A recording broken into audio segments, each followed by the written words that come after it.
अस्सलाम वालेकुम, कैसे हो आप सब? ये टॉप क्वेश्चंस हैं कुछ JKSSB inspector forest protection force के लिए, और जिनका एग्ज़ाम 29 मार्च 2026 को होने वाला है।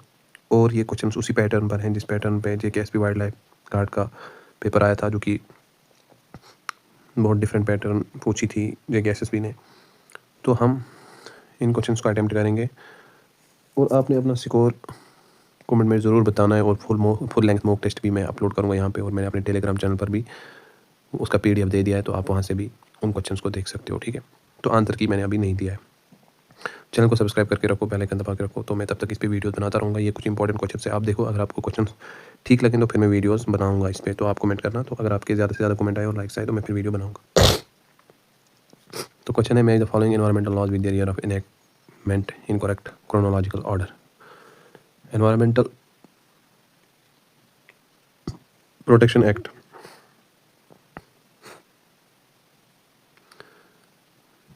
पहले यहाँ पे क्या दिया गया? Environmental protection act, water prevention and control pollution act. आपने जल्दी से बताना है इसका आंसर क्या है।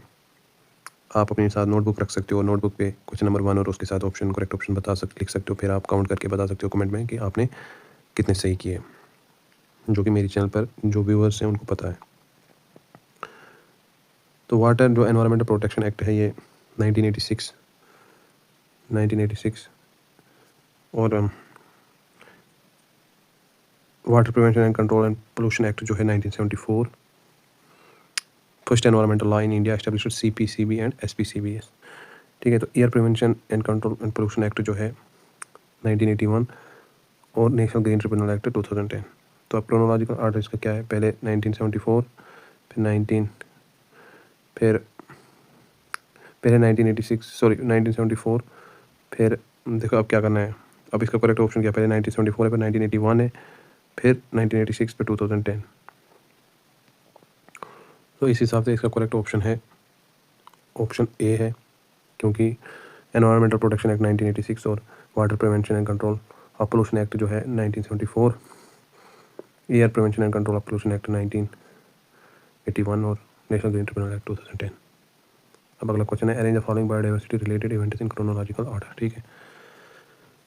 क्रोनोलॉजिकल ऑर्डर, पहले 1, फिर 4, फिर 2, फिर 3।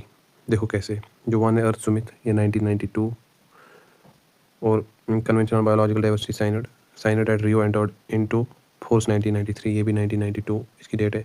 और Cartagena protocol on biosafety 2000 deals with GMOs supplement CBD, इसकी डेट है 2000।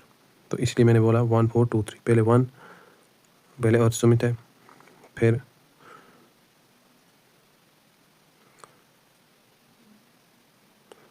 करेक्ट क्रोनोलॉजिकल ऑर्डर में आपने बताना है इसका करेक्ट आंसर क्या है।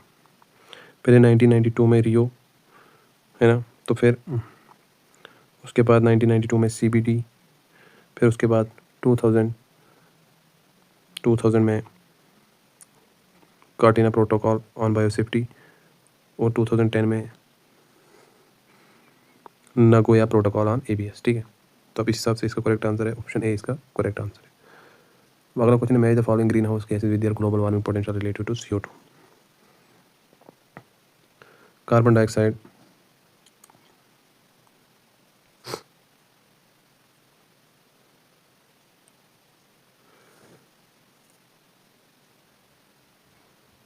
इसका करेक्ट आंसर ऑप्शन ए है। आप बताओगे कैसे? देखो, जो मीथेन है 23 से 25 टाइम्स, और नाइट्रस ऑक्साइड का है 298 टाइम्स,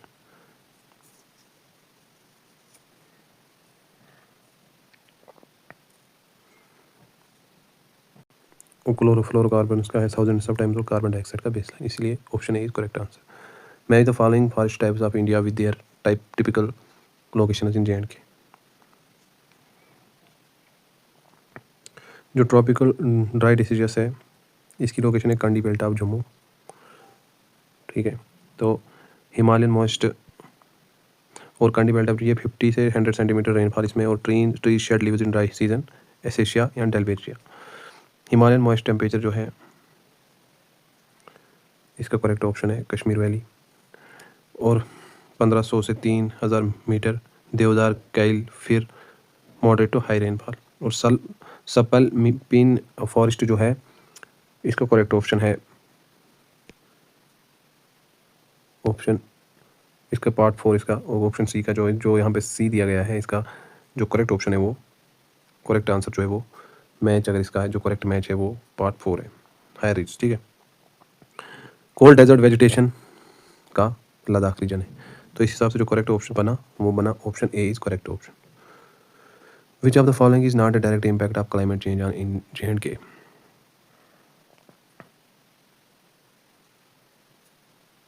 देखें actual impacts of climate change in J&K: shrinking of Kolahoi glacier, glacier is retreated due to warming. ठीक है। Shift in apple cultivation to higher altitudes, तो apples need specific chilling as warming pushes cultivation upward. Increase winter snowfall, falls, climate change generally reduces snowfall, increase rainfall. फिर आता है erratic rainfall patterns in country belt, more variability, droughts and floods. तो climate change typically cause decrease snowfall and increase rainfall at high elevation due to warming temperatures. तो ये बात आपको अब समझ आ गया होगा कौन सा direct impact of which of the following is not a direct impact of climate change on J&K। तो करेक्ट ऑप्शन क्या है? Increase winter snowfall, option C. Match the following pollution control technologies with the type of pollution they address.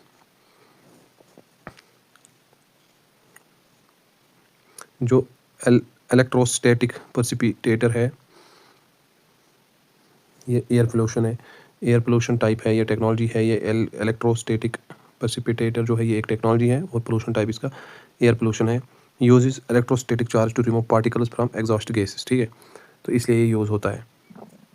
अब sewage treatment plant जो है ये water pollution है और ये किस काम आता है? Treats waste water through physical, biological, chemical process. Catalytic converter, जो कैटालिटिक कन्वर्टर है, अगर आप लाइव मॉक टेस्ट देना चाहते हो, जैसे मैं अब जो फुल लेंथ मॉक टेस्ट होगा मैं आपको हर क्वेश्चन के लिए 5 से 10 सेकंड दूंगा, आप उनको अच्छे से सॉल्व करो क्वेश्चंस को। कैटालिटिकल कन्वर्टर जो है ये व्हीकल एमिशन से और बीरो मेडिटेशन जो है सॉइल पोल्यूशन है। और व्हीकल एमिशंस का कन्वर्ट्स टॉक्सिक गैसेस, कन्वर्ट करता है toxic gases CO, NOx, hydrocarbons to less harmful substance. और soil pollution use micro organisms to degrade pollutants. तो इस हिसाब से इसका करेक्ट आंसर क्या है? ऑप्शन ए इसका करेक्ट आंसर है। Arrange the following stages of ecological succession in correct order.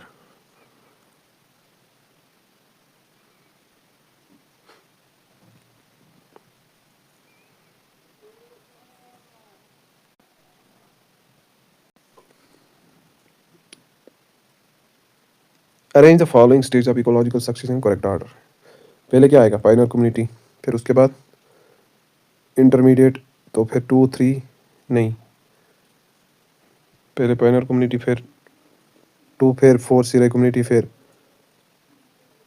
फिर उसके बाद इंटरमीडिएट कम्युनिटी, फिर क्लाइमैक्स कम्युनिटी। तो ऑप्शन ए इसका करेक्ट आंसर है। अब आगे देखते हैं। Match the following environmental organization with their headquarters, इनसे मैच करनी है। UNEP का जो हेडक्वार्टर है वो कहाँ पे है बताओ? तो UNEP का हेडक्वार्टर है, ऑर्गेनाइजेशन है UNEP, और ये ऑर्गेनाइजेशन कब बनी है? 1972 में। और इसकी फंक्शन है union environment programme coordinators environmental activities. तो इसका करेक्ट ऑप्शन यही है। इसके बाद है IUCN, तो इसके हेडक्वार्टर कहाँ पर है? ग्लैंड, स्विट्ज़रलैंड, ग्लैंड स्विट्ज़रलैंड, और ये 1948 में बनी है, एस्टेब्लिश हुई है। और इसका जो फंक्शन है वो international union for conservation of nature और रेड लिस्ट। WWF जो है इसका हेडक्वार्टर ग्लैंड, स्विट्ज़रलैंड में है, और ये 1961 में एस्टेब्लिश हुई है, और इसकी फंक्शन है world wide fund for nature conservation organization. फिर IPCC जो है जेनीवा में इसका हेडक्वार्टर है, स्विट्ज़रलैंड, 1988 में बनी है। तो इसका जो फंक्शन है वो inter governmental panel on climate change, climate science assessment. अब आपने ये कॉमन चीज़ याद रखनी है, IUCN और WWF, इनका दोनों का हेडक्वार्टर ग्लैंड, स्विट्ज़रलैंड में। अब क्वेश्चन नंबर 19 देखते हैं। तो इस हिसाब से इसका जो करेक्ट ऑप्शन है वो ऑप्शन ए है। Question number 9, which of the following is an example of in situ conservation. In situ conservation की एग्जांपल आपने इनमें से बतानी है। इन सितु कंजर्वेशन की डेफिनेशन क्या है? Conserving species in their natural habitat. और एक्स सितु की कंजर्वेशन की डेफिनेशन है conserving species outside natural habitat. तो इनमें से जूलॉजिकल जो पार्क्स हैं ये एक्स सितु हैं, और बॉटनिकल गार्डन्स ये भी एक्स सितु हैं, जेनी बैंक्स ये भी एक्स सितु हैं, और जो ये वाइल्ड लाइफ सेंचुरीज हैं यही इन सीटों हैं।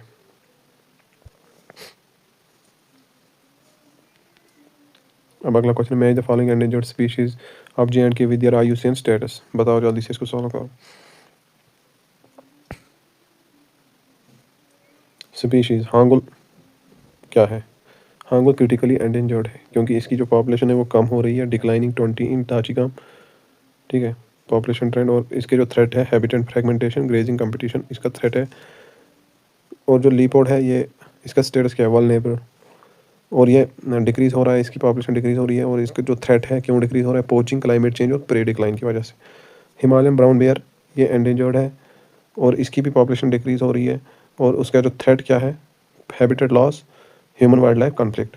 फिर मार्कोर जो है ये नियर थ्रेटनड है, मतलब स्टेबल टू इंक्रीजिंग।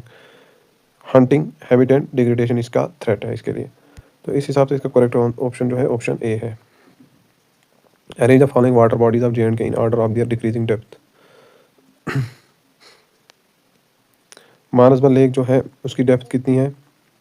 मतलब हमने किस हिसाब से इसको करना है? Following water bodies of J&K in order of their decreasing depth. जो मानसबल है इसकी जो लोकेशन है गांधरबल में है, गांधरबल डिस्ट्रिक्ट में है। और ये डीपेस्ट फ्रेश वाटर लेक है कश्मीर में, सुप्रीम जेम जिसे कहते हैं। और अगर देखा जाए तो इसकी 13 मीटर डेप्थ है, डीपेस्ट। फिर पेंगोंग सो आता है। पेंगोंग सो जो है, फिर उसके बाद पेंगोंग सो, पहले मानसबल लेक फिर पेंगोंग सो। पेंगोंग सो 100 मीटर बट वेरिएबल, और लोकेशन इसकी लद्दाख है, ठीक है। तो ये ब्रैकिश वाटर है, 60% इन तिब्बत और एंडो 60% तिब्बत में। और डल लेक जो है, फिर उसके बाद डल लेक आता है। डल लेक की जो डीप डेप्थ है वो 6 मीटर है अप्रॉक्स। और श्रीनगर इसकी लोकेशन है, ठीक है। और ये फ्लोटिंग गार्डन्स के लिए फेमस है, हाउस बोट्स, अर्बन लेक। वलर लेक जो है ये 5 से 6 मीटर है, शैलो। तो इसकी लोकेशन बांडीपोरा है, ये लार्जेस्ट फ्रेश वाटर लेक है, shallow depth. Manasbal 13 meter, Pangong 100 meter. Actually Pangong is deeper but varies, data varies, ठीक है। Dal 6 meter, Wular 5 meter. Pangong Tso is actually much deeper, 100 meter. So correct order should be Pangong, Manasbal, Dal, Wular. पहले पैंगोंग आएगा, ठीक है। But among option A is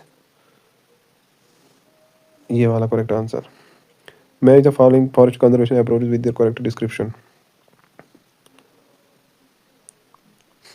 joint forest management, community government partnership, इसकी description. और ये 1990 में स्टार्ट हुआ। विलेजर्स ने प्रोटेक्ट किया forest in exchange for NTFP benefits. फिर उसके बाद eco development, communities, buffer zone management, इसका है डिस्क्रिप्शन। और around protected areas, alternative livelihoods. फिर उसके बाद आता है sacred groves, community protected forests, और religious cultural protection, rich biodiversity. ये इसके फीचर्स हैं। और अगर देखें वैसे फिर reserve zoning into core buffer transition, UNESCO MAB programme, conservation plus sustainable use, इसके फीचर्स हैं। तो इस हिसाब से इसका करेक्ट आंसर ऑप्शन ए है। Which of the following is the correct sequence of trophic levels in a food chain?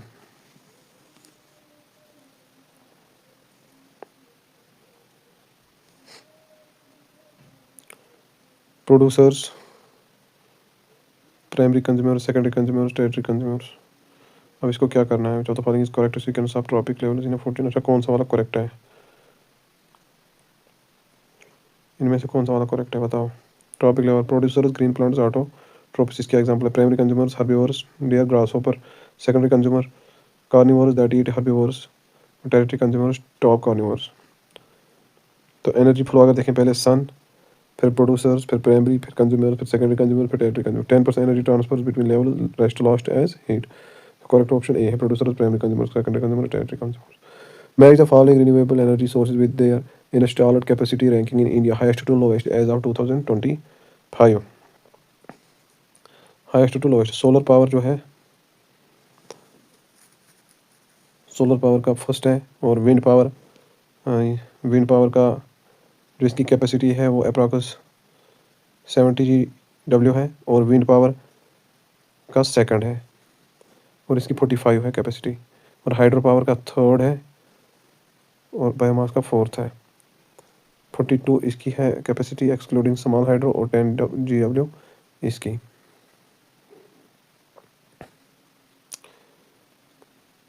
Question number 15, concept of carbon sink refers to। Carbon sink का definition है reservoirs that absorb more carbon than they release.